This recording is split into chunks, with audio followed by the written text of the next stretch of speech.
All right, welcome to the Jeff Mayweather Radio Show on this Tuesday night, November 20th. My name is Alex Iserman, and we are joined by the man who the show wouldn't be possible without, Jeff Mayweather. Jeff, how you doing tonight, sir? I'm good. Yourself? Doing pretty good. I'm heavily medicated and ready to go. I had a rough morning with an ER visit with an abscessed tooth. It was no fun, but I made it through, and I'm feeling pretty good right now. So, all right. We're going to go ahead and bring our first guest right in. A fantastic boxer, former welterweight, light middleweight champion from Detroit. Just a fantastic all-around boxer. We're going to go ahead and bring him right in, Mr. Milton Mccrory. Milton, how you doing tonight, sir? How are you doing? Doing great. Well, welcome to Jeff Mayweather Show, and I take it you know Jeff already? Yes. When I lived in Vegas back in 1991, I got to know Jeff then. Jeff was a pretty good guy. Yeah. What are your memories with Milton? Well, we used to always joke around with Milton a lot. And Milton doesn't really know that I used to actually see him when he used to fight amateur. And, I mean, I was, I seen him and I seen Tommy fight as amateurs because it was like, the Pump team, even when they was amateurs, I mean, they struck fair wherever they went. And so it was a situation like watching them, even as amateurs, it was a really big deal. Because I remember one of our guys was supposed to actually fight Tommy Hearns. And, of course, at that time, I didn't know nothing about Tommy Hearns. I didn't know who he was or anything like that. But our guy, him and Tommy Hearns it was in the same weight class. And he was running his clothes to make sure that he got in the weight class a lot lower than Tommy Hearns because he didn't want to fight him. And I mean, and not just, it wasn't just Tommy. It was, the whole Kronk team. I mean, basically, they wherever they went, everybody knew when they seen Kronk that, they was in for a show or for a real rough night. Yeah, Milton, just tell us about that. I want to go through your career here in just a second, but just tell us what it was like being, involved with Kronk in those days and as far as the reputation you guys had and the talent that was in that gym. Okay, it's like, when I first started off boxing, I didn't start boxing for Kronk. After about a year and a half, we went over to Kronk, and after that, life really took off real big. We was on a great boxing team. It seemed like it did, just like what Jeff was saying. It seemed like everybody could fight whatever weight class it was. We had a great team. Well, I mean, it's great speaking to you now. What since you retired from the ring, what have you been doing since then? Well, I did get back into amateur boxing from 2000 to 2004.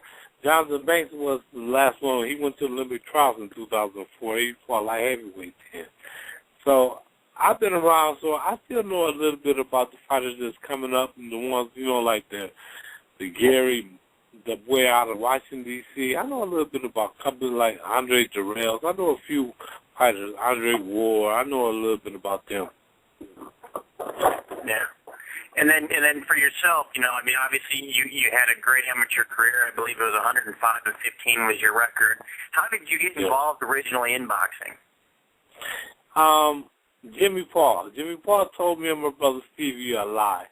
Jimmy was a little older than us, and he told us he was boxing, and so he tricked us and said that me and Steve, okay, for y'all to come see me box, y'all got to bring gym shorts and gym shoes, act like y'all going to box too. And from that day on, we never stopped. Now, obviously, like I said, with such a great career there in the amateurs, what was the high point of it as far as the amateur career? What was the high point of what you did there?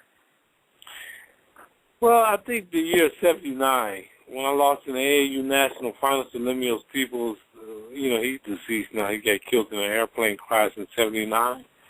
But I thought, I beat him, and May bought me a car and all. He promised that if I win the National, I'd get a car. 20 years later, I said, man, did you think I'd be living with people? He said, yeah. He said, you got a car, do you? I was like, okay, yeah, sure. You got something to add to that, Jeff? Yeah, well, I mean, that's nice. I would love to fight for a car. So, Jeff, speaking of Chuck, you're over there in Grand Rapids. How come none of you guys ever migrated over there to Detroit to train over at Kronk and with those guys, being that they were so big at the time? Well, okay, but see, not to cut you off, Jeff, but to answer that question is, they from Grand Rapids. That's a 2-hour ride. See, back then, nobody had cars like that. Nobody in the house. We weren't of the age where you can just drive yourself, you know what I'm saying? That was a big thing back then. We was underage to drive. So Jeff, how was the scene in Grand Rapids as far as growing up there, in the amateur scene? Was it as competitive? I mean, obviously you guys turned around and had good careers, but what were the differences between the Detroit scene and Grand Rapids? Well, I just think that the Detroit scene, basically, like I said, I mean, they were probably the most feared group of guys, in all of boxing. And then you had, there was a lot of good guys from Flint, but but when Kronk came around, because Kronk, we would fight and we would have Lansing, Flint. That would be like our state. We never had to face Kronk until we actually went into a tournament. And back then it was like the AAU tournament. And so, I was unfortunate. I only fought one guy from Kronk on my whole amateur career. And so I felt good. What was his name, Jeff? How were the, Desi. Remember Desi Ford? Desi Ford. It rings a bell a little bit high, we had so many people. He came after you, though. Yeah. He came a little after you, but, because, I mean, by that time you probably was already, working your way to, win a world championship. But, yeah, he he's a good fighter. But, I mean, at that time, I'll tell you who was still in the amateurs. Jerry Reese. Yeah. Okay. And so Jerry Reese was, when I was getting ready to fight him, Jerry Reese was all in my face, talking trash, telling me that he gonna do this to me and so on and so forth. And in all honesty, I was a little scared, but at the same time, he woke me up. And that's probably why Desi got beat the way he did, because he woke me up. Oh yeah. Hey, Milton, how were the, at that point, the Mayweathers were just making a name for themselves. Did they have a reputation over at Kronk, and what did you guys think of them, over on the other side of the state there? Well, when the Mayweathers started coming up, I was pretty much out of boxing then. They came in like in the mid-'80s. I came in the early, late 70s, early 80s. He came in the middle when I was like pretty much retiring from boxing. Yeah.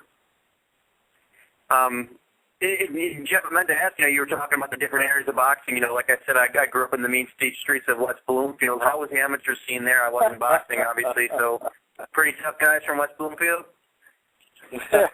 No, it wasn't. I lived in Milford also, but anyone from Milford that was tough? No. Nobody stands out to ring the bell with an axe. Why? Stop. All right. Well, actually, so Milton, as far as when you came into Kronk, who were some of the guys that were already established or that you already looked up to, and then who were the kind of the guys that you came afterwards and kind of looked up to you and that you took under your wing? Well, Tommy Hilmer, Kenty, Tommy Hilmer, Kenty, Bernard Mays. There was a few fighters that were there that was stars before I got there. And then one of you that came after that, you kind of looked after? Well, when we got on the team, we just got in to try to fit in with me, Stevie, Jimmy Paul, Dwayne Thomas. We just try to get in and fit in. You know, it's true. Nobody knows is that we was the first block to have 4 world champions. We had me, my brother, Jimmy Paul, and Dwayne Thomas. All come off one block. Yeah, that's almost it was amazing. What's that? You know, I said it was amazing. I mean, and I heard the stories. I never got a chance to actually see Bernard Mays, but I heard so many amazing stories about him. Oh my Lord, he was the best. He's an urban. Bernard Mays was the best. He was the best. Any club fighter that knows about Bernard Mays knows he was the best fighter ever. Not Tommy Hearns, not Milton Mccrory, not him McKenzie. This guy Bernard Mays was the best. I mean, even though he didn't become a world champion, but a lot of people, if you didn't even know anything about boxing in this Michigan area, they would tell you about Bernard Mays. Stop. Now, what exactly, I mean, obviously being in Detroit, you know, a rough area, I mean, was there a lot of boxers that came in and out of there that, you know, that you think could have been so much more, and for one reason or another, you know, circumstances just kind of didn't allow that to happen? Yeah, you know, life, you know, few died, different reasons. It's just, you know, it's just life. Everybody make different turns. Now, most of our listeners are obviously, you know, spread throughout the country and the world, and they don't really understand what it's like in Detroit. What, you know, just explain a little, you know, the environment there, what it's like growing up, and how the gym helped you, you know, at all as far as keeping yourself clean and staying out of trouble, and you know, what it meant to the community. I think just being humble. You know, I mean, I was blessed to have working parents. I had a mother and father that worked. That helped a lot. You know, when we traveled a lot, we always had, you know, my people finance, you know, when we traveled. So we never had a money problem. Me and my brother Steve, we never had a money problem because we came from a working class family. But I think a lot of it falls on me and Stevie, just the will to win. You know, and then then joining a great club team with so many other fighters with the will to win. And that just all just trickle on down to the greatest team ever. Right. So now you started your career, like, so you had a great amateur career, tremendous record, and then you go pro and you just steamroll through the competition there. You know, I mean, obviously, you know, your first loss was to Emmanuel Curry, but before that, was there anyone that gave it, you know, like, who was your first real test as a pro that, you know, you kind of knew you were in there and in a battle? Pete Ranzani, he's the first person to take me the distance. Pete Ranzani. I never forget this. At the press conference, I was 19 years old. I had 17 knockouts. I said I was going to knock him out at the press conference. At that time, I was 19. Pete Ranzani was about 26, 27 years old. He said he's not going to knock me out. You know, I was like, Said it like that. And Lord be alone. We went to this. I beat him bad, but he didn't get knocked out. He didn't get knocked out or knocked out. Yeah, that's amazing. You're just 19 years old and 17 and else. You had quite a bit of experience, but you're going to a guy there that had over 60 fights under his belt. So yeah, that had to for the world title. Yeah, you're right. And when he said that, you know, I was looking like, how is you any different from anybody else? And he told me. Jeff, now what was it like with you, Jeff? Just as far as, you know, when you turned pro and you had a nice start too, what was the first time you really knew you were in there with somebody? When I fought this kid he was like a Mexican champion, and that's the first time I was ever in a fight where, you know I wasn't in total control, and the fight, and me, myself, being honest with myself, knowing that the fight could have actually went either way, as opposed to, you know, me thinking that I was winning. You know, I dropped the guy in the first round, and of course, I was outboxing him, but, I was in a situation where, because I was a guy that didn't hardly get hit that often, and so I started getting caught with shots, and when that happened, you know that something's wrong. And so basically, it was more like a war of attrition, you know, and basically I guess I outlasted him, but, the decision was announced, and, you know, they announced it as a unanimous decision for me. But, you know, me, myself, personally, I didn't think it was a unanimous decision. And also, you know, if they would have gave him the fight, I mean, I couldn't complain about it at all, because, I mean, it was a very, very tough fight, toughest fight of my career. Right. Now, Milton, after your fight with Ranzani, a couple fights later, you had two really tough fights with Colin Jones. What was it about him that you know was so hard for you? You know, the first fight was a draw, then you got the second fight, you got the decision. But what was it about him, particularly that you know it was a split decision when the second one, so both could have went either way? What was so tough about him? The styles, like they say, styles make fights. It was the style. He had the peekaboo style. You know, he didn't give you nothing. You know, I punched myself out real early. You know, I go 6, 7 rounds. I win them, but I'm getting tired too. And then he started fighting. So that's what made it difficult for me. Styles, you know, like they say, styles make fights. Right. Now, looking back all these years later, the first one was a draw, the second one was a split decision. You know, what did you think about the draw? Did you think, you know, you deserved it, or do you think the draw was fair? And in the second fight, could you have seen that going either way, or do you think you won both of them? I thought the first fight I won. I thought the second fight should have been a draw, but I knocked him down. That was the only difference. Same story. Now, Jeff, what's that? I said that's the same story as mine. Go ahead and tell me. Basically, I mean, it was going to be the first fight I thought I won. They called it a draw. The second fight I thought it could have been a draw, but I dropped you in the first round. So that 2-point makes a big difference. Yeah, it makes a difference in the fight. Yeah. Hey, Jeff, you know, he was talking about the different styles and the peekaboo kind of styles. What was the perception? You know, and I asked you know, Milton a few minutes ago about the perception of Mayweather's over there. But what did, you know, the guys in Grand Rapids, you guys fighting there, what did you guys think of the Kronk gym? I mean, did they have, you know, was it held high esteem, or was it kind of looked at as an enemy, or you know, what was the perception of the gym? I mean, to be honest, I mean, like I said, I only would see, you know, guys from Kronk and, you know, at tournaments. So, I mean, I really didn't know a whole lot about them. I heard about them. But nobody want to fight nobody from Kronk, though. No, I mean, don't get me wrong, and that's how it was. You know, that's how it was. And so it was one of those situations where, but me, myself, personally, like I said, I never really had to face necessarily a Kronk fighter. It's funny because I remember one time I was at an amateur tournament, and at this time, I think Obakar was really the face of Kronk at that time. You know, you guys had moved on. Oh my God! And this guy, Oba comes to the weigh-in in a fur coat, and I'm looking at him like, what?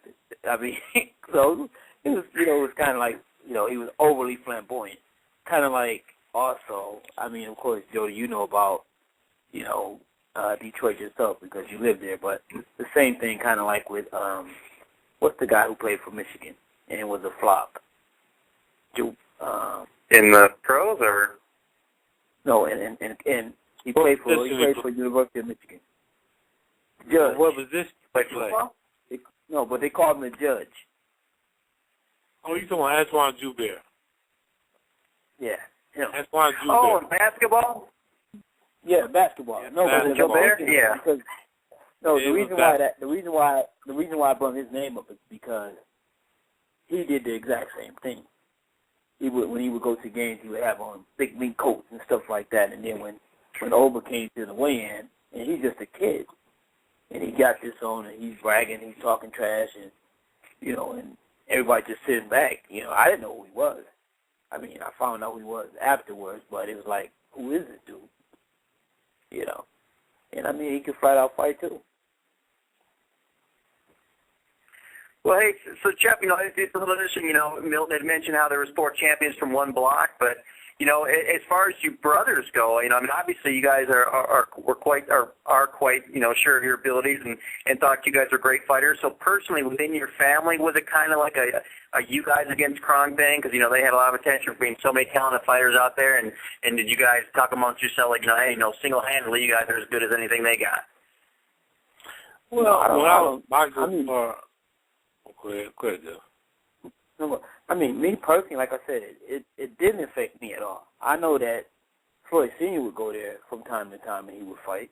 I mean, you know, work with the guys from Quant, but, you know, I don't really know what happened or what did happen or didn't happen, but I just know that he was the only person I know that actually went there. I don't even know if Roger ever went there. I'm not even sure. Milton, you were going to say something? Did you have something to say about that? No. I know. I cut Jeff off. I can't say nothing about people that, you know, because I was at Quant. I don't know how other people felt about coming to our gym to work. I know it was hard work. Yeah. Do you remember when Floyd went there, Floyd Sr.? Do you have any recollections of that? Oh, no. He's way after me. I was done with boxing in the late 80s. All right. So now, you know, you had some hand problems. You know, unfortunately, that seems to be the downfall of a lot of fighters. But you know, you had some problems with your right hand. When did that start, and how did that affect your career? It started a fight about 81. I was gonna fight on the Tommy and Sugar Ray first fight on the undercard. I was just like semi-main. I was gonna fight for the North American Championship, and I took a fight up here in Detroit 2 weeks before, about 2 or 3 weeks before that. I hurt my hand real bad, and then the first day of training, it was I damaged it again, and my fight got canceled. I was the semi-main event on that undercard, which Tommy and Sugar Ray, the first one in 81 in Vegas in Caesar Palace. Yep. So then, you know, your first loss came to Donald Curry. You know, explain that fight a little bit. You know, were you 100%? Was your hand okay for that? I know you came in short notice, but just kind of tell us about that fight, and did the hand affect you a little bit there? No, I think my hand was at that time it was pretty much 100% ready. But the problem there was I had outgrew welterweight. I had got up to about 172 pounds, and I was coming down to 147. I was dead. I was starving to make that weight. You know, that's why they made boxing like it is today. They weigh in the night before. See, back then you weighed in the morning of the fight, so you can't get that power and fluid back into your body like you is now. How they do it today. Because back in my era, a lot of fighters was getting hurt. So now, you know, after that fight, you had a couple more victories, and you fought Mike McCallum and lost that one. You know, how was your health going in that one? And then also, why after that fight you only fought like 6 times in the next few years? What was happening with you there that you know, prevented you from getting in the ring very often? Well, because I was getting to the point that I was done with boxing after my third loss with Lupe Aquino. I think I was in 88 when I announced that I was retiring. Then I quit and I came back and I won like about 2 or 3 fights, and then I quit again. And that was it. You know, I mean, I realized that, you know, it was my best days was behind me. At 26. Now you know you had such a great career. You know you won titles, but you never fought any of the really huge names, the Durans, the Leonards, the Haglers, people like that. Was there any instance where you almost got to fight one of them and maybe it fell through, or why didn't we ever see you with some of those guys? And then they talked to me and Sugar Ray. And then that's when he announced that he had to detect. No, that was after he announced he had to detect Shredder. He was making a comeback. He took the comeback fight with Kevin Howard. That was the Tudor fight for me to get the WBC belt back there. But Donald had won the WBA. So, I mean, was there ever any regret that you didn't get a chance to fight any of those, and then, you know, maybe put a huge stamp on your career? I would have loved to fight Sugar Ray back then. I mean, at that time in the early 80s, I wasn't having a problem to make weight. You know, 2 or 3 years later that I had kept that belt, I had blew out of welterweight, but I was still making a weight, fighting the same, you know, doing the same thing that I was doing. I was just fighting off my heart then. Right. Well, speaking of those three, Duran, Leonard, and Hagler, in your prime, which one do you think you matched, and was Leonard the one you think you would have matched up best against? Well, I think Duran and Cuevas turned me down as a fight. When we did offer to fight them, they both said no after Hearns. They didn't want to deal with any more tall fighters. Got it. So now, you finished a great career. Do you, any regrets looking back, or anything you wish you'd been able to do that you didn't, or are you pretty satisfied with everything that you didn't accomplish? The only regrets I would have, I would say, is like the fight, not the Donald Curry fight, but the fights after that I lost. Quick notice, 2 weeks notice, 10-day notice. I was just coming off the street fighting them guys. I was giving them good fights, but I look back on it, I shouldn't have did that. Right. All right. Well, that unfortunately, that's your career, but it's moving on a little bit. A couple weeks now ago, the guy that trained you and so many great people there at Kronk Gym, Emanuel Steward, passed away. Just give us your thoughts and what he meant to you and what he provided for you as a fighter growing up in the sport. Emmanuel was a great father figure to every fighter that was at Kronk. Like I said, he bought me my first car. He bought me my first suit when I graduated out of high school. So Emmanuel played a big role. He taught me he taught the tall, skinny guys the proper way of punching. Locking up on our punches. Right. And what did he mean for, just all the guys in general? Were there a lot of guys that he really, maybe saved from ended up doing wrong things and, letting the downfalls of Detroit swallow him up? How did the fighters in general embrace him? A lot of, some people did do wrong, not a whole lot, but some people did do wrong. But we had a great team, and everybody kind of went their own way. Ones that made it and the ones didn't. What can I say? It's life. It's life. Everybody ain't going to be that perfect angel, Yeah. Now, Jeff, we got to talk a little bit before on the last show and stuff, but, I know you didn't train with them, and obviously maybe you should have because you might have got a car out of the gig, but, what were your thoughts of Emmanuel as far as a trainer growing up, in a time when he was so huge in the Michigan boxing scene? Jeff, did we lose you?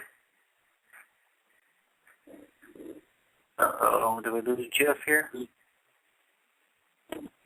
Oh, I got to wait.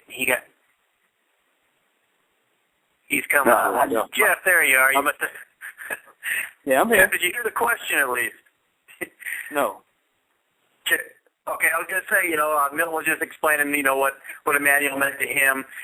Go ahead and tell us a little bit about what Emmanuel, like I said, maybe you should have trained with him because Milton got a car out of the gig. But what did Emmanuel mean as far as you, being such a giant in the Michigan boxing scene? How was Emmanuel perceived and regarded to the people over in the Grand Rapids area?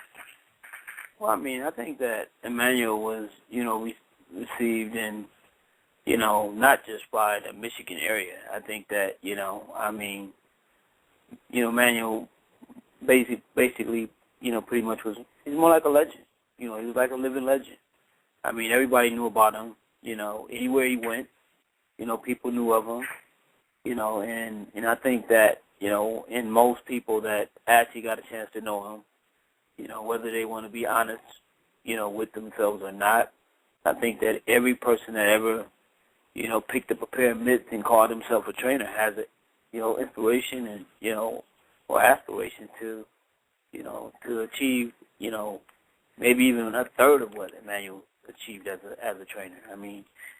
He had a phenomenal career, and he was a great man, a very fun-loving guy. Every time I met with him, we would talk, and he would always encourage me,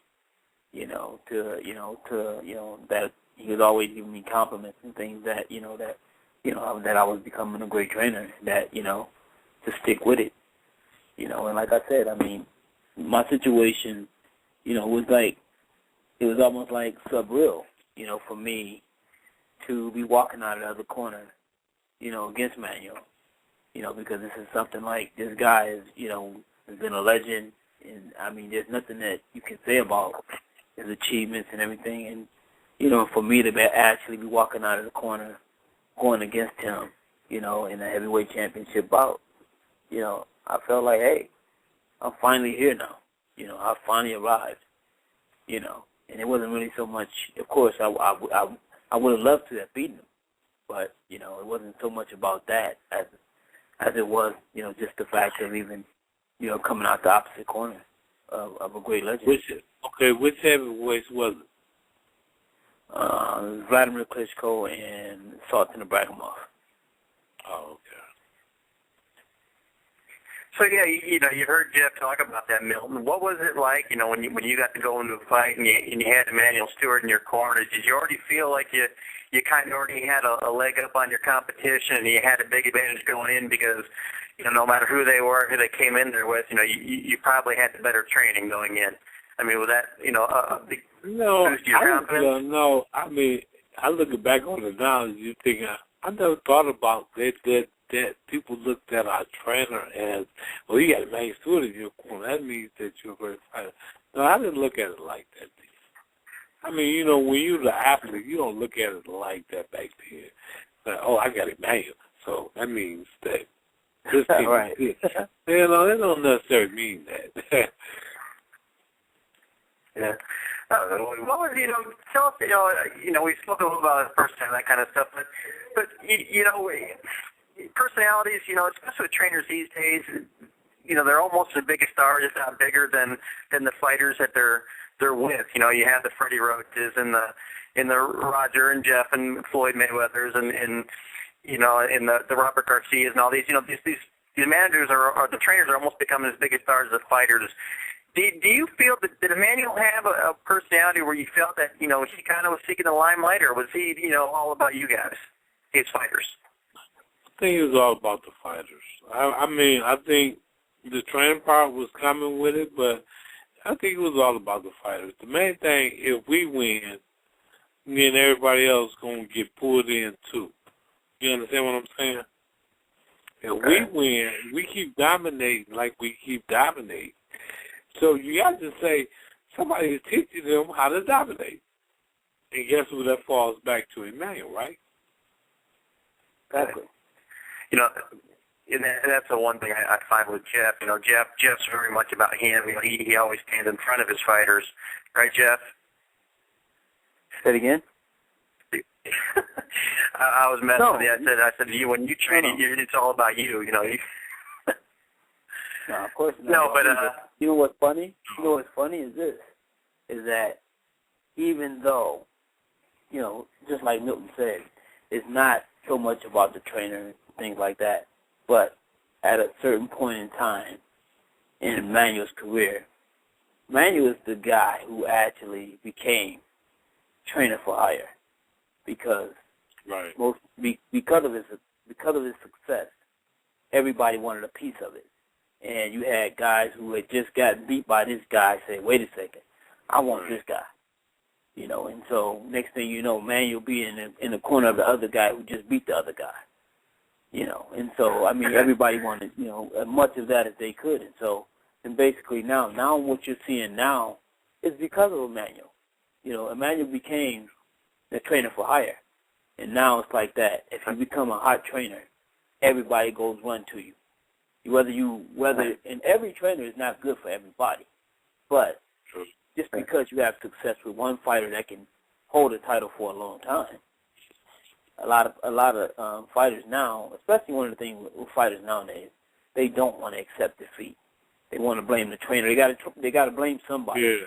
The second they lose, what they do is they go find whoever they think is the hottest trainer out there right now. That's how boxing has changed. It changed in that way. And don't get me wrong, I still think that Emmanuel's even responsible for that, even though he was a great trainer and he was very, very successful. But he's still also responsible for, these fighters, coming to him, wanting a piece of what he was able to create at Crump. they wanted a piece of that in their professional careers. You know, so, I mean, he was one of the first. No, go ahead. That's one thing I think, Jeff, that kind of speaks volumes for you. That the people's willingness to stick with you. Like I remember when you had Celestino there, and you started off good with Jordan, but then the miserable performance against Litzau, and it was everywhere. Okay, well, Celestino's going to drop Mayweather. He's horrible. He can't stay with him. Terrible performance, and yet somehow Celestino stayed with you, and then things turned better. So yeah, I think that's one thing that's good with you, and it shows the rapport you have with your fighters. That they don't necessarily abandon you with one bad performance and aren't exactly putting all the blame on you. Well, that's true. Hey, another thing you had said there, Jeff, you had mentioned about Emmanuel being a trainer for hire and that kind of thing. Do you kind of see, it's almost a little similar with you. Do you see any parallels between your guys' careers as far as, a lot of the fighters you have come into you and have already been established and are coming to you, in MMA and boxing both, they kind of seem like they're coming to you to add to their game and try to get back to where they once were, as far as, not necessarily having a bunch of younger guys, but having established guys seeking you out. So do you see kind of a similarity there? Don't get me wrong. I feel like I have a minuscule of Emmanuel's career. And let me explain this story. Basically, I was training Shannon Briggs. Okay. Shannon Briggs, okay, his manager asked me to train Ray Austin. Ray Austin is fighting Sarton Abragamov. Sarton Abragamov is a 7-1 favorite. And it was one of those situations I had Ray Austin to myself. And this, to be honest, this is my first time really feeling like I was really accepted in boxing on a high level because I had Ray Austin was a 7-1 underdog, and funny, Stacey McKinley, of course, he was a part of Crosby Sport too, right? But anyway, Stacey was training, talking about him and Emmanuel Lewis. And so basically, when they saw me, they were making so many jokes about, what was going to happen at the fight.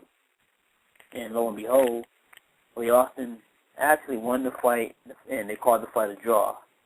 And next thing you know, I had their job. So that was kind of like my first taste of Emanuel Steward type, situation. And then from there, went on to, was training Shannon Briggs still. And then for some reason we couldn't get along. So I leave him. I leave Shannon Briggs and then turn around. I'll get hired by Sarton Abragamov, who's his first defense. And then we take the title from Shannon. So yes, I had a little bit of manual experience in my life as well. So, and like you said, now it's it's a good feeling to be wanted, to be a trainer that's desired, especially, for me even now with the addition of MMA. So yeah, I feel it's a great feeling. All right. So now, Milton, as far as Emmanuel goes, obviously so many great fighters, yourself, Tommy Hearns. You can just read off name after name after name. Had Emmanuel Steward never been there, what do you think? Obviously we're in a chronic gym, but how big of an effect did he have on the Detroit boxing scene, and do you think that it would have been nearly as successful as it was back in the day, had he not been there?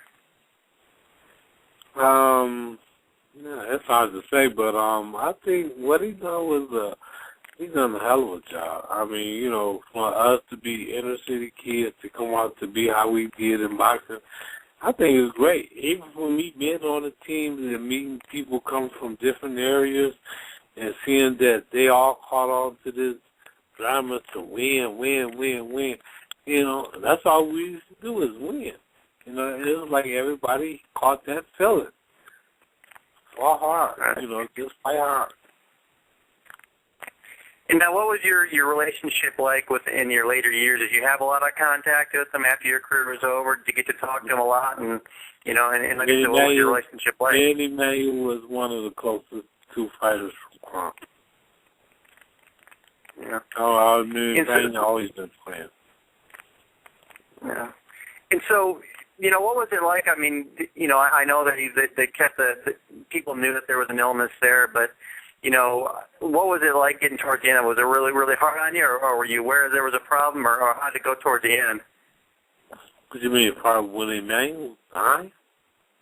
Yeah, when he was getting. I mean, was it really hard? I mean, were you aware that there was a problem, or did it kind of sneak up on you, or I know they're kind of guarding it, so.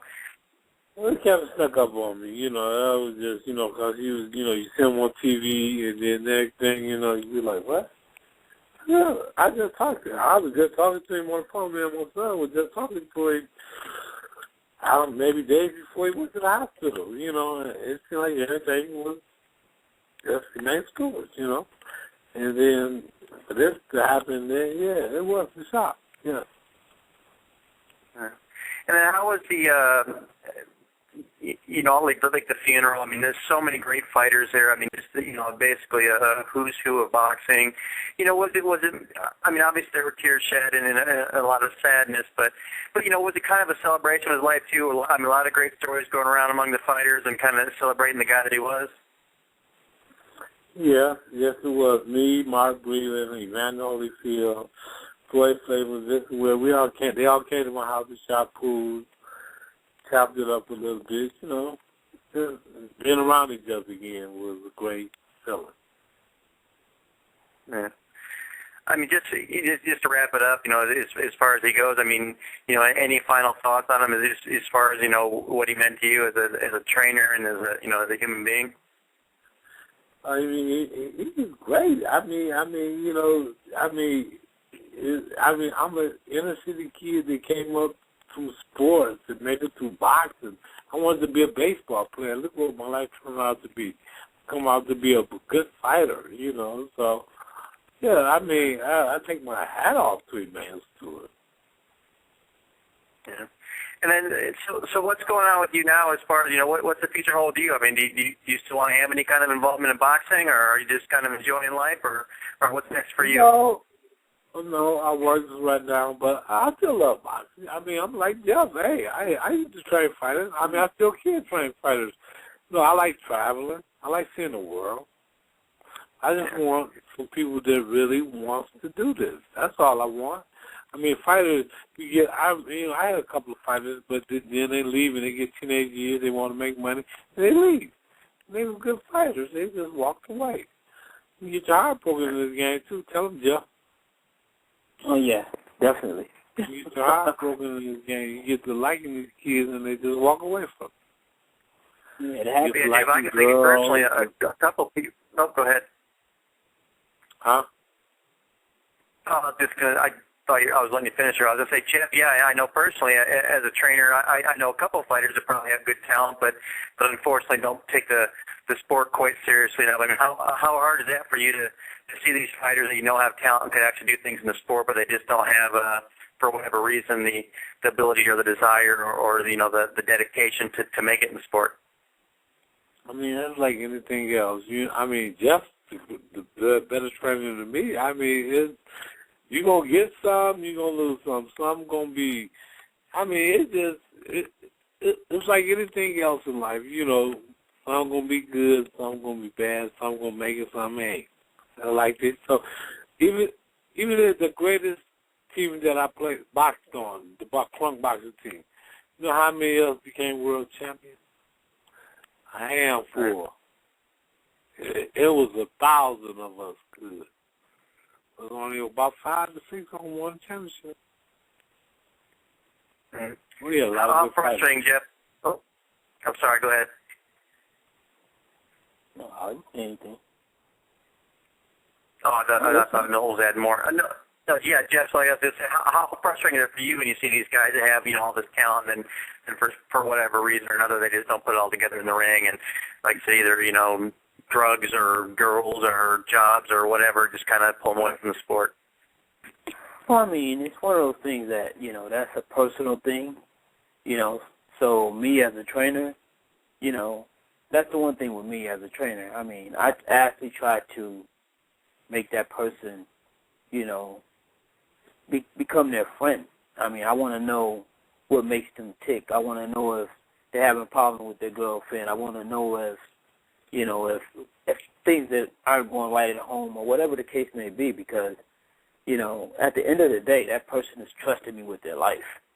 No one thinks that way, but I think that way from the second a person decides to train with me, and that thought sticks with me because I've seen many fighters lose their life in the ring, and so basically, to me, a lot of times I don't care what kind of talent you got, but if you're a person that's BS and thinking that you're just going to make it on talent alone, I don't care to be a part of your situation because, it's one of those situations in which, I've already, there's been several times that I've let fighters go, because I have a certain personality, and I deal with people a certain way, and if I can't really break that ice with that fighter, to the point of trusting one another, I don't need to train them anyway.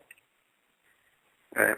I've seen you do that. I've seen you, with world champions, stop working with them, not only because, you thought you guys didn't mesh well, but because you thought, they might be a bad influence on your up-and-coming fighters. Yeah, I've done that. I've done that on more than one occasion. Like you said, I've done it with 2 world champions, as a matter of fact. Well, you can name names you want. I didn't want to name names, but if you want to throw them out there, go ahead. No, I'm not going to throw no names out there. They know who they are. Yeah. Yeah. Hey, Milton, one thing I forgot to ask, there was, in the news they were talking about, the future of the Kronk Gym, what it beholds, and there was talk that maybe Tom Hearns is going to take it over. Any chance that you're going to be involved that you'd like to be involved with the future of the gym, and what do you think it holds? I mean, is there a future for the gym? I'm not 100% for sure, but yes, I would like to be a part of Kronk again. Yes, I would. Do you feel that the younger guys coming up, respect guys like you and Tommy and and the other great fighters that they show you guys respect and look up to you, or is it kind of like they kind of like, well, you guys are old school and it's different now? I mean, how do the younger up and coming guys perceive you guys? I think they still have a lot of respect for me and Tommy. I mean, yes, I don't think they feel that way. I think now, they think we can show them something. Yes. All right. Now, Jeff, I know he's on the phone here. You've been highly critical of him before. What did you think of Milton as a fighter? Because you said even though you were lighter weight that you could have taken him pretty easily. So, what were your thoughts on him as a fighter? Well, obviously, I didn't have no thoughts of Milton as a fighter because we came in 2 different eras. That's why I was lucky, because you could have met him at a catch weight and it wouldn't have lasted 3 rounds. Who are you talking about? Fighting who? No, Jeff was talking about fighting you. He said it was lucky it was different eras because, even though he was a lighter guy, he could have taken you out. You really didn't have his skill. Hey, one thing about Jeff, he was too little, and when I was that little, he didn't want none of me. I was a good fighter. I always been a good fighter from 106 on up. I've been the best in the nation. Hey, Milton, don't listen to this dude. He's playing devil's advocate right now. Yeah.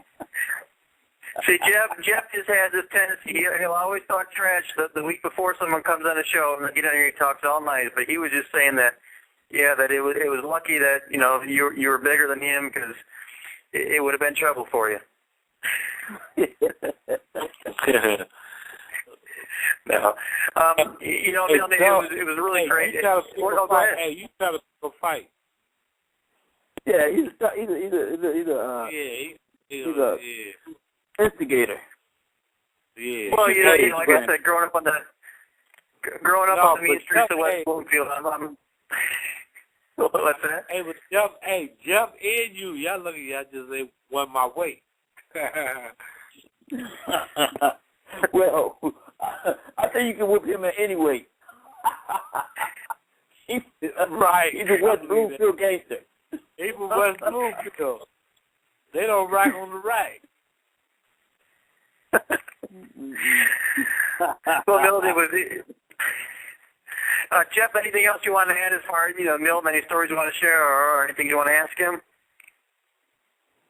No, I mean, I've been knowing Milton now for a long time, a long time. And it was good to see him. We got a chance to actually, talk a little bit at the WBC convention, right? Yeah. Because I hadn't seen Milton in quite some time. And so it was good to just, get a chance to sit and talk about boxing, talk about life in general. Anything from you, Milton, as far as Jeff goes? No, that's it. Like I say, I'll be in Vegas again. I'll see Jeff again. Yeah. As long as you're in the boxing and Vegas is there, I'll be there again. I'll see him again. And I know this. Well, you're here. I don't know if you want to chime in on this, Milton, and I don't know if you'd heard or not, but, they always say, bad news comes in three, and of course, the passing of Emanuel Steward, and you had Carmen Basilio recently, and then I guess just a couple hours ago, Hector Camacho passed away. Is he dead? I know I already got shot.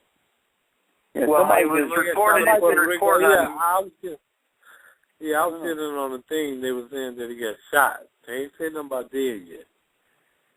Well, the big sites haven't picked it up, but I know the Puerto Rican sites are all saying that he had been pronounced dead. So, I guess you can hope for a miracle and that it was false reporting, but I saw at least 3 sites out of Puerto Rico that said he had passed. So, it's just tragic that all these great names, and then that's the one thing that worries me. That me and Jeff have this debate all the time as far as where boxing is today in the past, but you just see all these legendary names, as they pass away over time. You just wonder, as far as the future of the sport, when these guys go, are there going to be enough people to replace them? And you have the big names, the Floyd Mayweather and the Manny Pacquiao's and those, but you don't have as many as your era. All those huge names, and Camacho being among them. So, any thoughts on him? That any particular things that you remember or enjoyed about him? Hector was a crazy guy. He's just like his mouth. He ran his mouth, and he was hype. He was a fast-going guy. I liked Hector. He was cool. Yeah. What about you, Jeff? Yeah, I didn't, interact with him a lot, but I would see him from time to time at different fights. And he was always, he was always a, kind of like a joking guy. He would always, come up and make jokes and, try to make you laugh, And, I would talk to him, kind of like I would with Emmanuel, But, someone just told me on Facebook that they're not sure if he's dead or not because they're saying that he's in critical condition. So right. I guess it's one of those things. Because don't get me wrong, it was the same thing with Emmanuel because Emmanuel was announced dead, and then 2 hours later, right. It was official because the family announced it. Right. So I don't know. Right now, I don't know. But if he is in critical condition, my prayers go out to him and his family, and hope that he can recover. And hopefully, make it through this tough time. Well, we can always hope. To me, until TMZ announces something, usually I don't, consider it official, or at least like a, ESPN or ABC or whatever. But I know a couple of the sites from Puerto Rico had announced it, especially one that was pretty close to him. So, hopefully they reported something a little early, just trying to get a jump on the story and be the first to say it. So, we can always hope for that and pray for a miracle. But, it's just sad, like I said, seeing all these legends go. And Milton, I certainly appreciate you joining us tonight and sharing your thoughts with Emmanuel.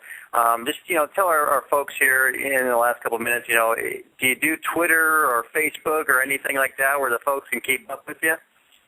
I do Facebook. You do Facebook? Facebook, yes. No Twitter, huh? No Twitter, just Facebook. Yeah, I ain't up to date with the computer. I ain't real fast with them, but I am on Facebook though. Jeff loves his Facebook, but I had to drag him kicking and screaming into the Twitter world. So, but yeah. So folks, keep up with there. Anything else you want to add to to your fans or to the people listening to the show before you go? My fans, I'm done for the game. I don't have fans. I have friends now. People that call themselves my friends.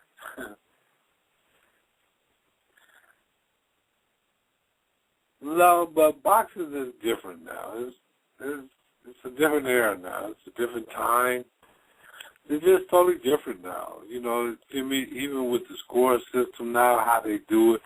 You can, it's not about knocking a guy out no more. It's all about outpointing the guy.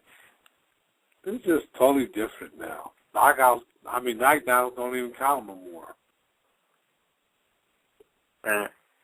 Jeff, what do you think about that?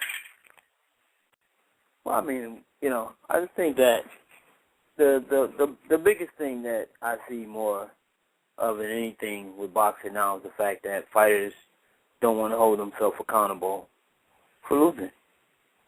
Back in the day, can you imagine if Angelo Dundee, if Muhammad Ali would fired him after he first lost, and other great fighters, Ray Robinson and all these other fighters that came even before him, and that's just the thing that now it's almost like it's normal to pass the blame, and rather than just man up and accept the fact that you got beat that night. Right. Hey, Milt, one last thing before you go. We don't normally do this, but we just had a call in here from the 313 area code. I don't know if they're just trying to listen in or have something to add, but we'll go ahead and bring them in there. Hey, 313, welcome to the show. Can we help you with something? How you doing, Thomas Hearns? Hello? Hi, Thomas Hearns. Hey, this is Tommy. Oh, okay. Hey, how you doing? Hey, Will, how you doing, Milton? I'm good, Cap.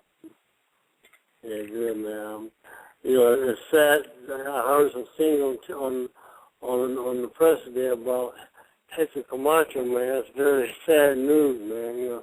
Another great fighter is being. I don't know if he's taken out or just taken down right now, but it's sad news about that. Yeah, thanks for joining us, champ. Didn't expect you to have in here, so thanks for joining us late. I was telling Jeff before, I grew up in the Detroit area, and I had the four heroes growing up. I had Billy Sims, Lou Whitaker, Isaiah Thomas, and you. So thanks so much for joining us. And yeah, it's definitely sad about Hector Camacho. And any particular thoughts that you had on him as far as a person and a fighter? Well, I thought that Hector was one heck of a fighter, as well as a heck of a person. He was always very polite with me. When I met him, and whenever I see him, he was very polite and nice to me. So I had him with great thoughts about him. All right. Well, I don't know if you got to hear any of the show we were talking about earlier. We talked to Milton for the last hour. We've been talking about his career, and then we talked, obviously a lot about Emanuel Steward. Just first, what were your thoughts on Milton as a fighter there, and what did you think about him? Well, Milton was definitely my man. I always been my man. And in the gym, he was a tough guy to work with. Even myself, he was tough to work with. And me and Milton had great days and great time in the gym. So, have no but respect for Milton, total respect for him, because he always showed that he was game, that he wanted to prove that he belonged in the ring with anybody. And Jeff, what were you, and Tommy, I'm sorry I didn't get to introduce you. Obviously, Jeff's on the show with you here. Jeff, just going back, your thoughts on Tommy, growing up in the same state and as far as his fighting goes? I mean, he was probably the most feared amateur that I know of. Like I told you, we had a guy that on our team was supposed to fight Tommy, and he went and spit. He ran with his clothes on. He did everything he could to not be in that weight class to fight Tommy. So that right there, speaks volumes. So, and I mean, I know he wasn't the first one and he wasn't the last one to do that.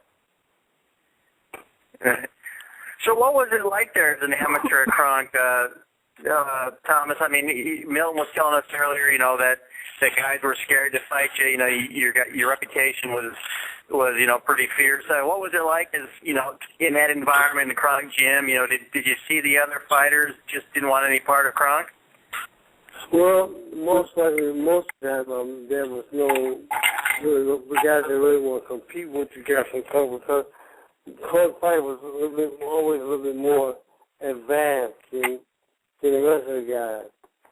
And so that made it very tough for them. So I think that Kronk just made a name for itself, and that people had to really deal with. Once they started to meet up with them, they had different thoughts about fighting Kronk, or even just getting in the ring with Kronk fighters. For a long time, Kronk was the dictator of the boxing ring for a long time, and then all of a sudden, we just stopped doing what we were doing at first. Because I think it's sort of like people just forgot about what got us there, what made us the ruler of the boxing game for a long time. So I think that was a problem right there. Okay. So, Milton, tell us a little bit about, as far as Tommy, how was he perceived in the gym? It's easy for us on the outside. There's this legend, Hearns. This was the guy. But inside the gym, how did people look at him? Was he kind of the leader, or was it someone everyone wanted to take out and show, hey, if I can hang with him, I can hang with anybody? How did the people look at him? Well, Tommy was the leader. Well, I call him my nickname. I call him the Cap. He was the captain of the team. Tommy was a leader. He showed us, he changed my perspective of boxing. When he was the amateur, he was a nice boxer. Then when he turned pro, he became this killer. And I liked that killer, and I wanted to duplicate that killer. And I did. I became the champion right after him. So I got much praise to Tommy. Tommy Elmer showed me a whole lot when I was young, when I was 18 and 19, coming up to now, professional rank. So I learned a whole lot from them. You jump on guys. That was Tommy's thing. Tommy jump on you. See, thanks for coming. I always thought that boxing Milton was definitely a gift to me, because Milton always made it difficult for me in the gym. Milton was a guy that was not backing down fast at all. No. And Milton stood his ground and showed me that he deserved respect. And when people show you that they deserve respect, then things start to calm down a little bit. And I'm not saying that I was such a world beater or something like that, but in the gym, I asked for respect. I wanted to be respected in the gym.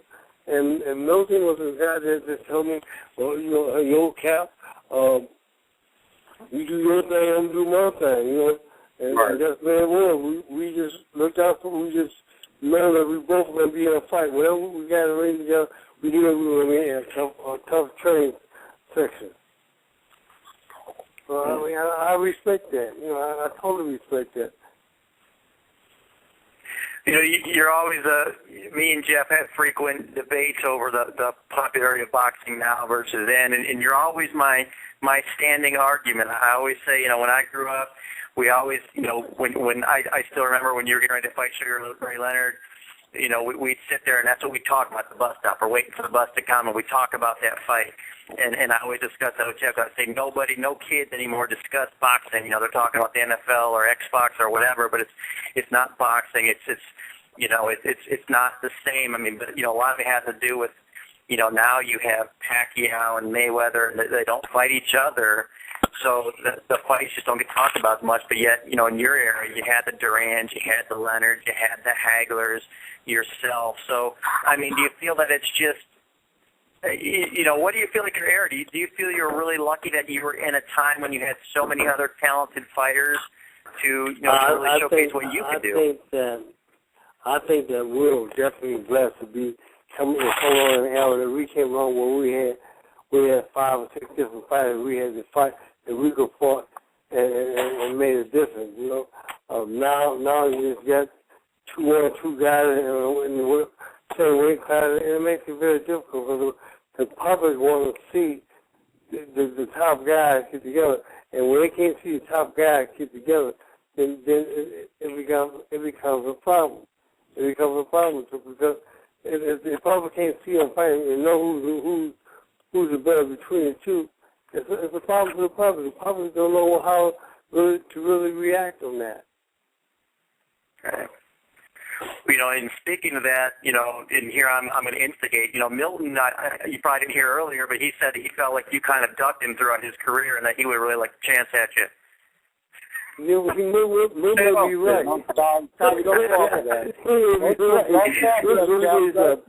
If you know how we trained in club, you understand why we did what we had to do. And yeah. No, I was just messing with you. I always have to start something with everybody. You know what? For that, for you making that comment, I'm gonna see you soon. All right. It's gonna be me and you, baby. Me and you. And may the best man win. That's why I like making the comments from the safety of a phone, you know, a couple thousand miles away, so don't have a consequence. But I'm going to remember that. I'm always going to remember that. And know that help me remember that, too. So, you know, we got Milton's take on the gym. You know, what, as far as, you know, being in the gym, Tommy, what, you know, you spoke about a little bit, but what did you feel like there, you know, as far as his Emmanuel's impact on the gym? How do you think it might have been different had he not been there? You know, would it still been the same, you know, for all you guys as far as, you know, what you ended up producing and accomplishing? I don't think it would be the same because Emmanuel set a stage in the gym on what happens in the gym. And basically, if you couldn't cope with it or you couldn't deal with it, then you would leave the gym. But Emmanuel set a precedent in the gym where everybody has to stand up for their right. You stand up for what you believe in and show them what you believe in. It's about boxing. Show them that you're not afraid or you're not backing down from nobody. That's what it's all about. Show them that you know that you have to learn as much as they did, and you know much as they did, and you won't backing down because they might have a little bit more skill. Right. And what did he mean as far as, like, is you particularly being in your corner? You know, and I asked Milton this earlier, so I'll ask the same question to you. When you went into a fight and you had him in your corner, did you feel like you always had an advantage going into the fight because you had someone, you know, of his stature and his ability, you know, behind you? I had totally trust and believe in Emmanuel Steward because Emmanuel Steward brought me from a little nobody got to a champion. So I believe in him very, very much. Right. I always have believed in what Emmanuel Steward for and what Emmanuel taught me to do. Did you ever have any run-ins with the Mayweathers there? I know Jeff said Floyd would go over there from time to time to the Kronk gym. Any recollections of them? I knew him, but I never had no run-in with Floyd or his father and uncle. I just know him. I know him, and I think we all get along. We don't have anything against each other. We all like each other. Right. Now, Jeff, putting your trainer hat on, Jeff, what do you think? What do you think of Tommy? As far as his style went, and how do you think that Emmanuel really, helped him in, perfect what he did and contributed to what he did as a fighter? Well, I mean, I think that, one thing is Emmanuel proved that not only that he's a winner, but he's actually a strategist. Anytime you can get in one guy's corner and have him beat one guy, and then you get in the other guy's corner, and you can have him beat that same guy that he just, got beat by, that speaks volumes. And basically, that's the thing. That's part of Emmanuel's legacy is the fact that, he could turn anyone into a winner. Yeah, man. He was just that gifted. He had the gift to do just that. Turn a loser, having turn a loser around to a winner. The man has to go to do that. And that I appreciate a lot of him for, because he could make a guy that wasn't doing so well into a winner. Right. I mean, what do you think, if you didn't have him, you just had some other trainer, what do you think your career would have ended up being? It's very hard. It's very hard and difficult for me to say. Yeah, I don't know, because that man just had the skills that I needed to move me on. I mean, I don't know if I had anybody else to do that or not. So I really can't speak on that. Right.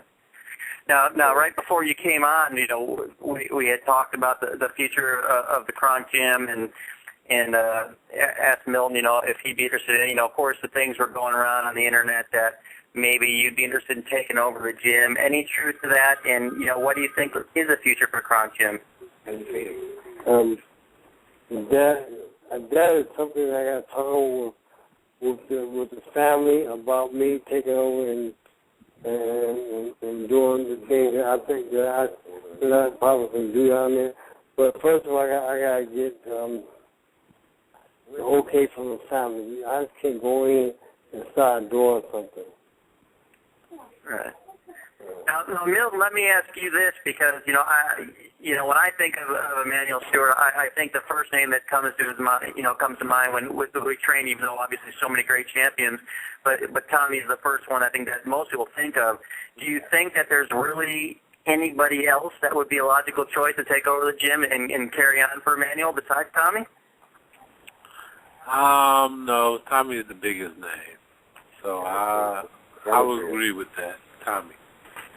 My thought is just here that we have a lot of fighters down there, and only like 3 or 4 of us champions down there in the gym.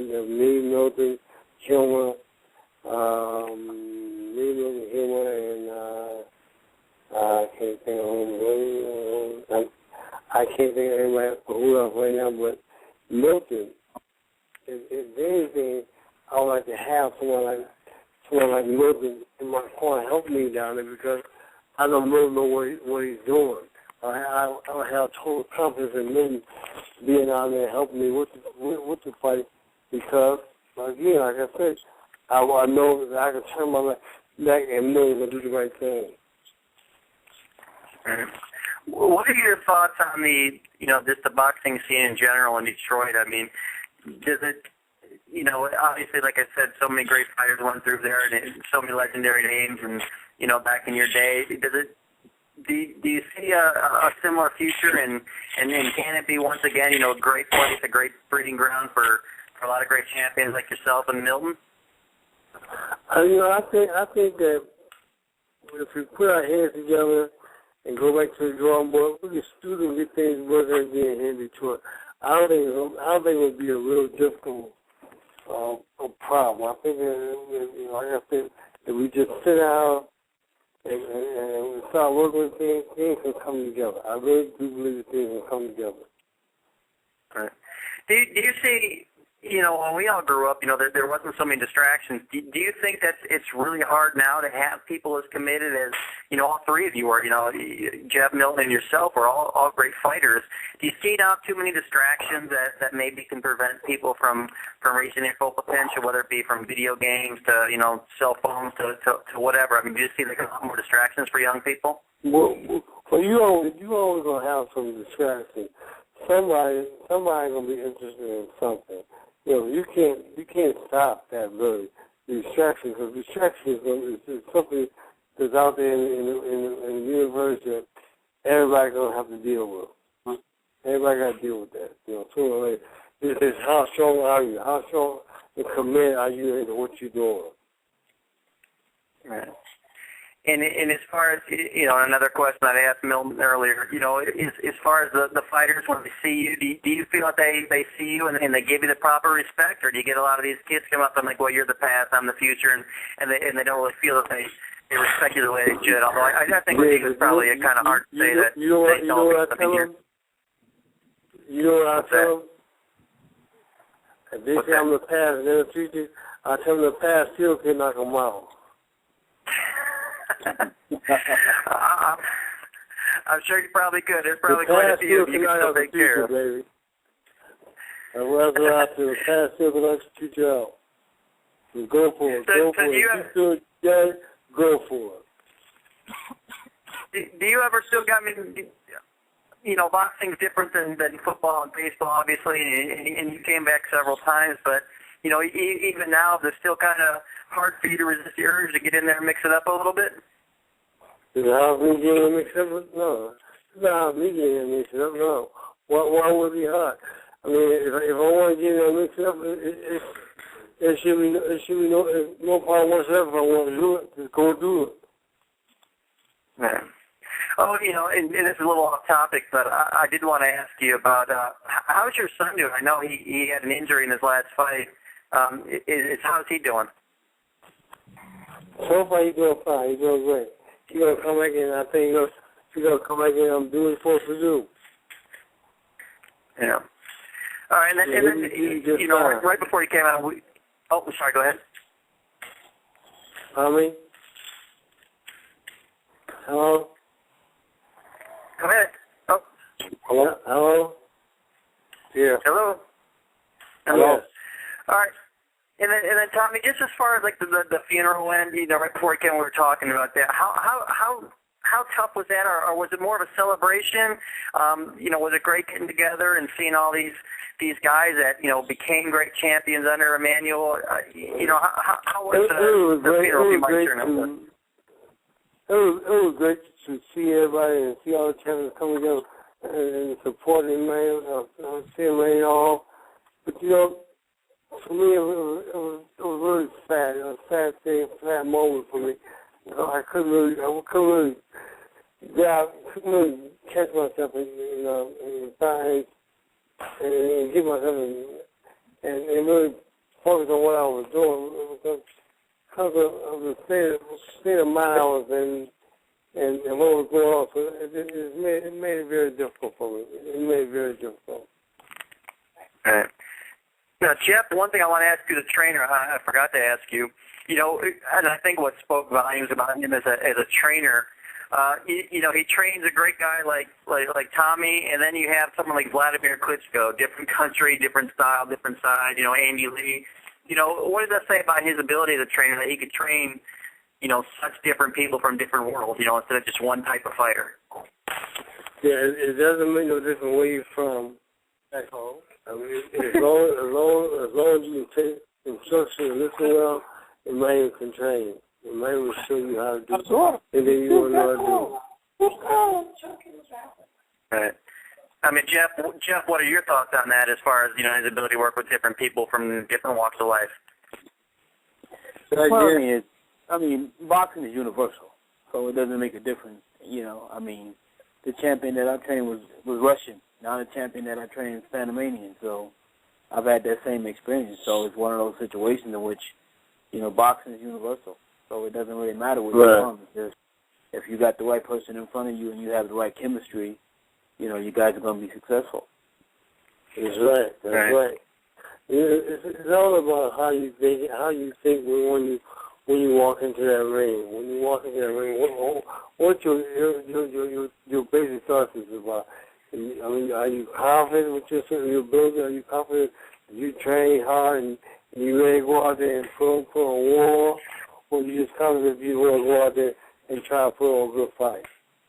So, those are things you got to ask yourself when you're stepping in. And I try to make sure that when I go out there, that I'm out there to put on an incredible fight, make sure that people will get their money worth. That's what I'll be trying to do when I go out there and to fight, you know?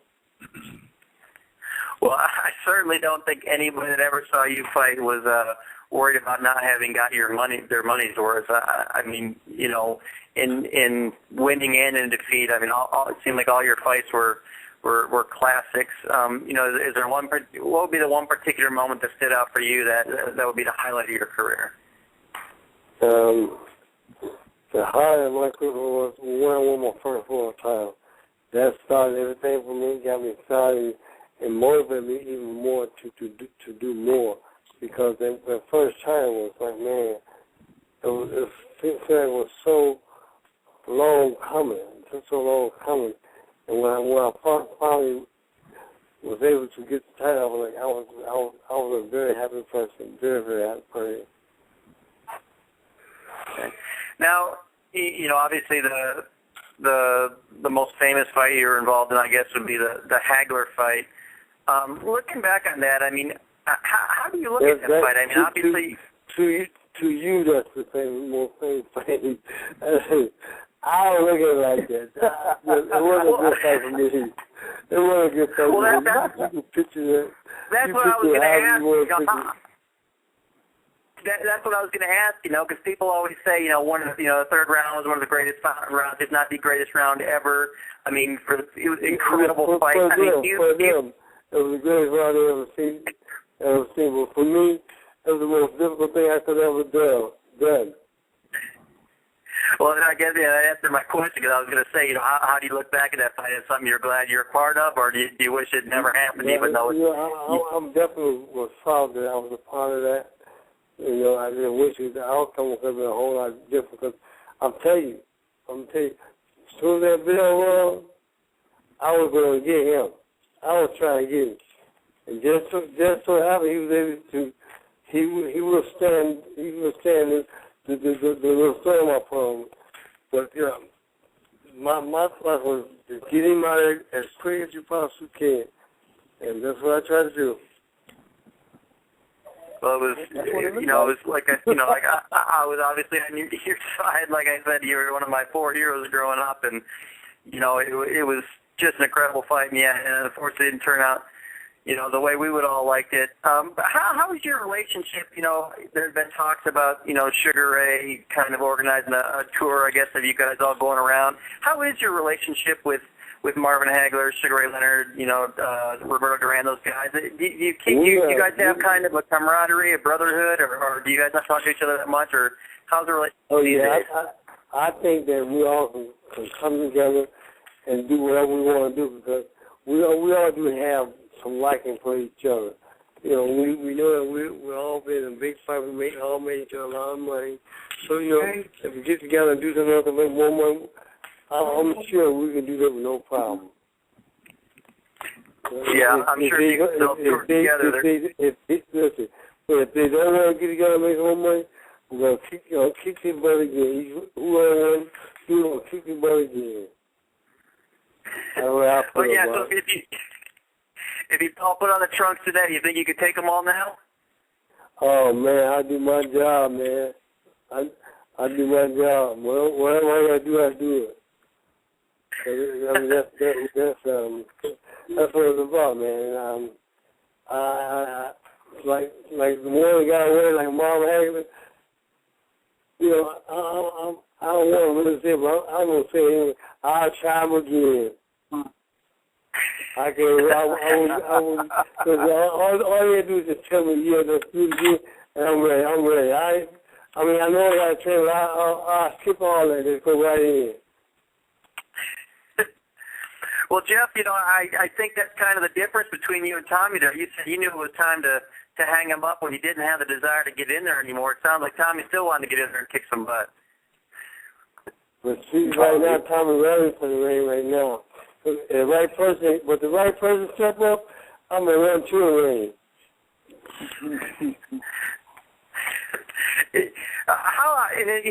How's your relationship with the other guys? I mean, do you still talk, you know, with the guys you train with, you know, with Milton? How, you know, do you guys still get to talk quite a bit, or do you keep in touch, and the other guys from the gym? Me and Milton, and the rest of the guys, we are all close. We all talk to each other.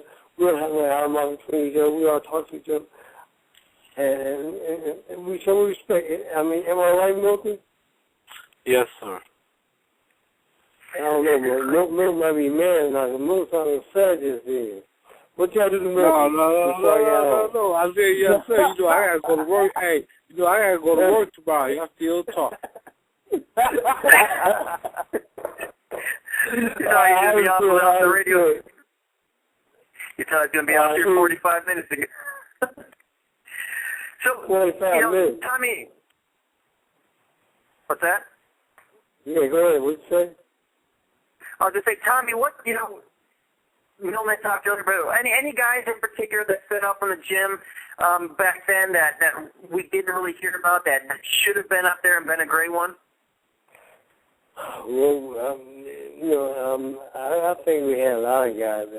I mean, down in our gym, I think we had a lot of guys that had some great potential. But, you know, just going and trying to pull them out of the gym and trying to get the right fight for them. You know, I figured they all had ability, but you know how about getting them out? Right. And then just you know, before we're actually getting ready to wrap up the show here, just just final words as far as what.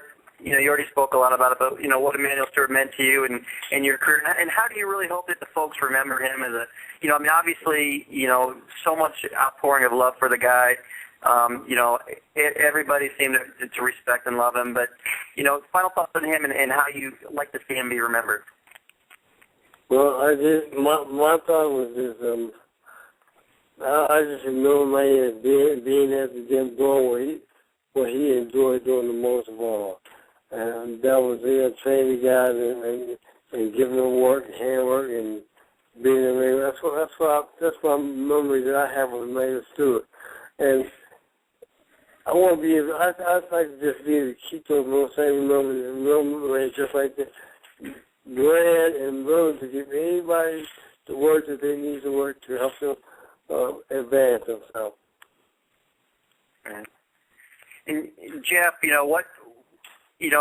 talked about the possibility of Tommy taking over the gym. What would you think of an idea like that, and how important is tradition and that kind of thing to build a legacy? And what do you think that a guy like him could be, carrying on the name? I think that Tommy himself has a great name and a great legacy, and it would be ideal. There's so many great fighters from Kronk that can actually come and be a part of it, and and probably even assist him. But there's so many champions that came from that one little gym, but of course, Tommy's name, it reigns above, it reigns louder than all the other names, and so you would think that he would be, the perfect candidate for the job, to keep everything afloat. Yeah, and I think, Tommy, you'd probably be the, people are never unanimous on anything, but I can't think of a single person that would probably say that you're not the person to take over that gym, and hopefully things turn out where the family kind of bestows their blessing on you as far as doing that, and I think all the boxing fans would love to see you take over that gym. I think, to be honest with you, I think that if it's going to happen, that we should go in there and make a evaluation on doing, and pick some of the good fighters like Milton Mccrory, someone Kennedy, and myself to run the gym, because we are the first champion down at the car gym, and I think that we have the ability to go on there and run and play like it should be ran. Yeah, Milton has said he'd love to be involved with the gym, and I think that'd be awesome just to see all you great fighters from the past there, really rally around the gym. If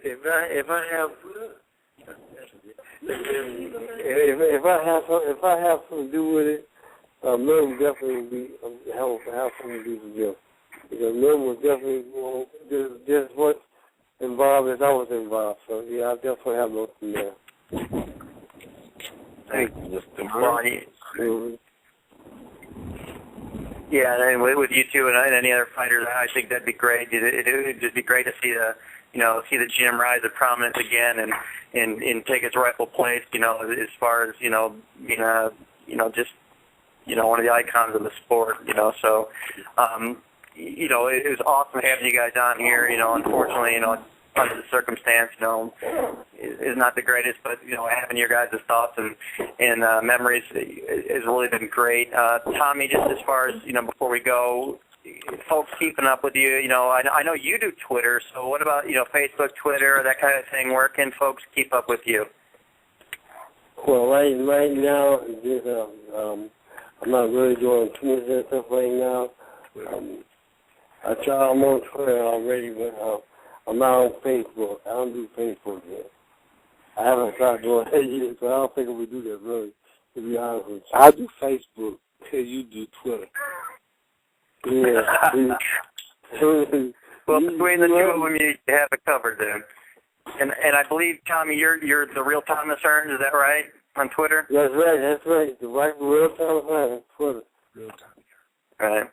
Okay, and anything that you'd like to add before we go? Like I said, it's been such an honor. I mean, honestly, like I said, literally, I had 4 heroes growing up, and you were one of them, and that's one of my fondest memories is sitting there, having arguments with my friends, saying why you were going to beat Sugar Ray Leonard up in the fight, and it's been such an honor having you on here. Just, any final things that you want to add before you go? Well, I just want to say to the public, to say thank you very much for all your support and your love through the whole time I was out there doing what I enjoyed doing. And nothing I can find, anything that I could want to do more for the public than be out there perform for them. All right. And then Milton, I know we were excusing you 35, 40 minutes ago, but anything else you wanted to add? No, you got this day. This day came on. Everybody sat down.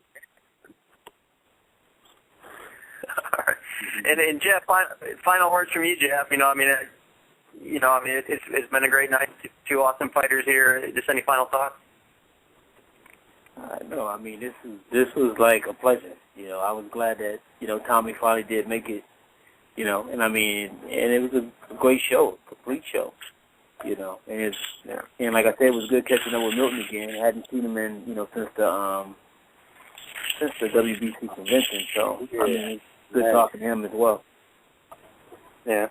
Oh, yeah, Tommy, before we go, last thing I was going to ask you, how did you like the trip out here to the WBC, the convention they had here a few weeks ago? Did you have a good time hanging out with all those great fighters?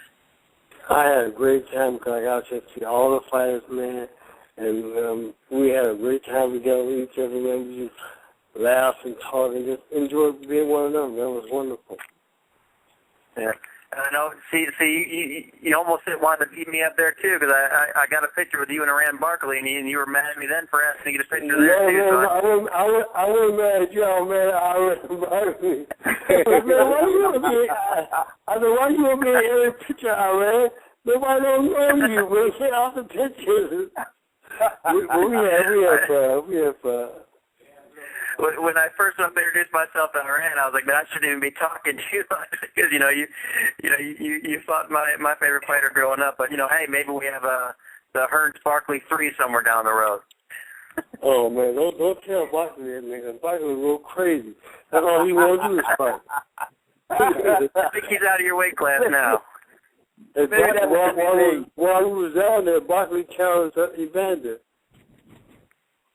He told Evander he wanted to fight him. Is that the hardest thing? Fighters never die. Yeah, Sam, but the hardest thing is to give up that... Oh, go ahead. It's kind of hard to give up.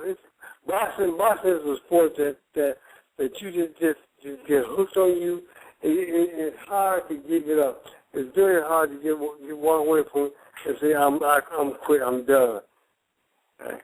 Does it help a little bit for you having a son in the business? Does it help you kind of carry on your competitive juices in a younger body, a younger version of yourself, or is it even worse because you know what you went through and you preferred maybe he played golf or something instead? Nephew. No, it's kind of hard for one thing because you know what? If I get my son out of boxing, then I gotta look him over at my nephew. My nephew Jonathan Jackson is boxing, and it makes it kind of difficult because one leaves out, another one comes in, man. I said, when's this going to ever stop? We'll be boxing all our life. Out there, here he is. It's got to be hard for oh, go ahead. Hello? Do you feel, and hate to bring up, Camacho's son here, but you have, like your son, Camacho's son, and other people like that. How hard do you think it is for those guys, and Floyd Mayweather obviously being the exception, but how hard it is for your children to compete under that name? I mean, is it just something that, they feel, how hard is it be for them? It's a very difficult thing because for them to compete on that level, man, it's difficult. It's a difficult situation because everybody can't compete on the same level, man. And for them coming in trying to compete on my level, and I know the guys have not had the experience that I had, so it's gonna be very difficult for them to compete on that level. It's gonna be very hard, but fans don't understand that. Fans expect them to do well like I did well in the boxing. And it's hard because they haven't had the experience that I had. Right. So, and then the fans look at that. They say, well, you boxing, you gonna do something. Right. And no disrespect to Jeff's brother Floyd Sr., but having your name, George Foreman and those, that's a different level, and probably Jeff. I mean, let me ask you this, Jeff, a little different level as far as the pressure to succeed on that level because, like I said, no disrespect to Floyd, but he's not held at the level of Tommy Hearns. So I don't know what the question is. Yeah. I was going to say, what are your thoughts as far as the pressure on the children of these great fighters? Do you think it was a little different with Floyd? Because, like I said, obviously Floyd Sr. was a great fighter, but as far as like Tommy's son or George Foreman's son and the kind of people like that, as far as living up to their legacy, a little different as far as the pressure on Floyd. And what do you thought about those guys as far as proceeding, with that shadow over them?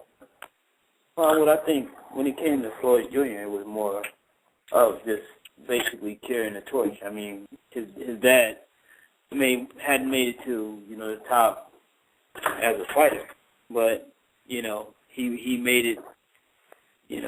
He made a way for his son to get there, and actually right. To ever put on a pair of gloves.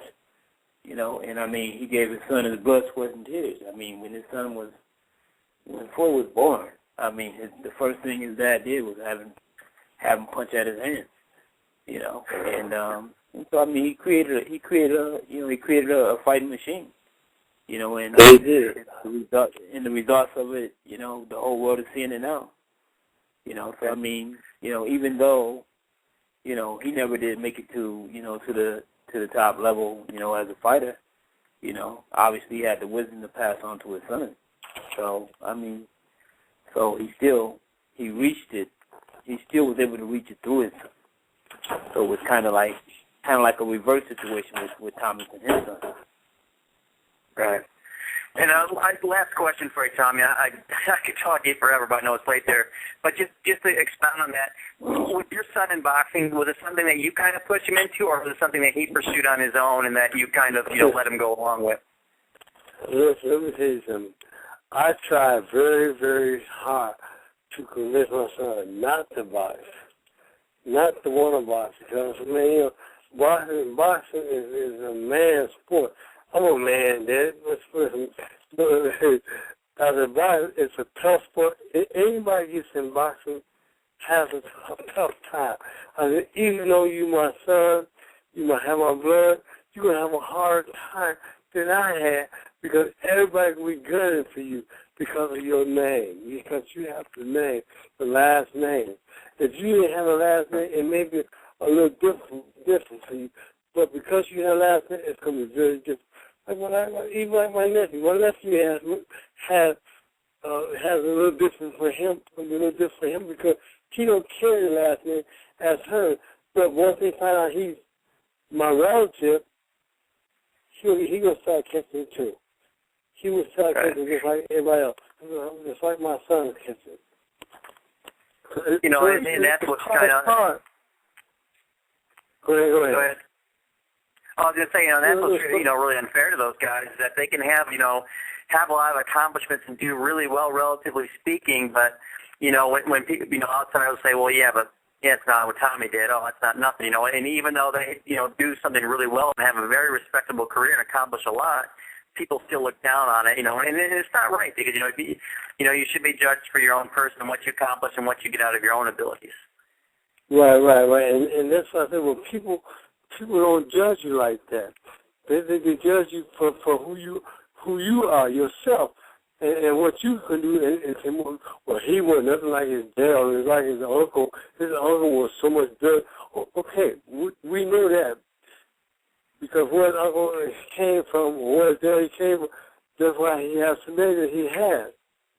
But everybody got to have a fair opportunity to be who they are. If everybody have a fair opportunity to go out and prove to the world who they may be and what they stand for, I think you have a much better shot. Yeah, and I think, Jeff, you get a lot of that too. People, they look at Floyd, but they say, but he's nothing like his Uncle Jeff, right? Yeah. But, sometimes people outside is 20, and sometimes it's worse. All right, well, I'll let you go here. I mean, like I said, it's such an honor talking to you. We really appreciate, sharing the stories with you, and love to get you back on sometime. I think I speak for everybody that enjoys boxing, that we really hope that it works out with you and Chronic Jim, and you raise them back up to, to the rightful place where they belong in the boxing community. Jeff, anything else you want to say to Tommy before we let him go? And I want to say to Jeff, when you hear that we're doing it at Crunk, please, come on down and help us. I'll give a little helping hand, Jeff. Would you be all right? Jeff, did we lose you? I think we did. Boy, I got some problems here. Let me see if we... No, Jeff's on there. Jeff. Jeff, are you still there? Says he's on. Maybe, I guess he's not. It says he's on the radio, so I don't know what happened. I apologize for that, but Jeff really had enough. He had enough. No, I think I mentioned it. What have you been doing? He just asked you a question and you ignored him. Yes, I did. Y'all didn't hear me. Well, go ahead and answer again then. I said, Jeff, when you hear that I'm down to the gym, down Park, running the gym, if you get a chance, please come down and just just show up. That'd be great. You should show up and do whatever you want to do, man. No, definitely. I appreciate that, Jeff. No, I mean, actually, I'm planning on trying to make a trip home soon because I've done got in Vegas so much, and I don't really get a chance to go home too much, and I'm trying to make a trip home like early next year. And definitely I'm gonna stop by Clark while I'm there. Oh, that's good. Sounds good, man. Definitely come out, and I appreciate that, man. And you guys at the radio station today. So what? And Tommy, if I get there, I'm going to bring some of my old friends from West Bloomfield, the hardcore group that we had, and we'll come in there and show you guys how we used to roll in West Bloomfield. Bro. Close down, show how you roll. The Commerce Street and Green Lake Road crew, we're going to come down there and really straighten things out. And I could appreciate that, man. I really appreciate that. It's going to be different now. It's going to be different. Jeff, final thoughts before we go? No, like I said, I mean, it's a great show. I mean, I'm, thrilled to have both guests. And, and of course, I felt that, it was imperative for this show to be done, to give it just due, not only to just, Emmanuel, but to, to Milton and Tommy as well. Really the whole situation, that involved Kronk. Legendary. Because we didn't do it all by ourselves. We all had help. And I appreciate everybody who helped us make Kronk to what it is today. Yeah. Yeah, I think Milton left a few minutes ago. I guess it's past his bedtime, so he dropped off there. But, I think Jeff said, what's that? No, have to go to work. But thanks so much for him stopping by and sharing his stories. And Thomas, thanks so much for you sharing yours. And you can follow Milton on Facebook at Milton Mccrory, and then Tommy on Twitter at The Real Thomas Hearns. And just echoing what he said, Tommy, we really appreciate your stories and sharing your memories there. And love to have you back sometime and discuss the success of the gym. All right, just call up. You got it. I appreciate it. And anything else you want to add before we go? No, I just want to thank you for your time. And Jeff, and you guys be good. Take care of yourself. God bless all you guys. All right. Bye-bye. All right. And Jeff, this will be, and Tommy, Jeff always dismisses the guests, so we're going to let it, this will be a special one here. So, Jeff, do your best dismissal of our guest, Jeff, and thanks so much, Tommy, as Jeff gives you the food. I can't do that to a great guest like that. So you're just belittling every other guest we have because you can't do it to Tommy Hearns. No, Tommy still got him. He might catch me and do something to me.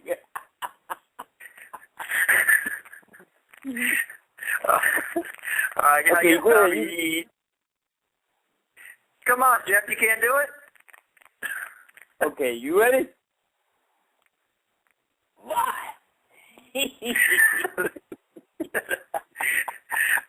All right, thanks so much, Jeff. We really appreciate your time, and have a good night. And you guys, we'll see you guys next week with some more great guests. We appreciate Milton Mccrory and Thomas Hearns tonight.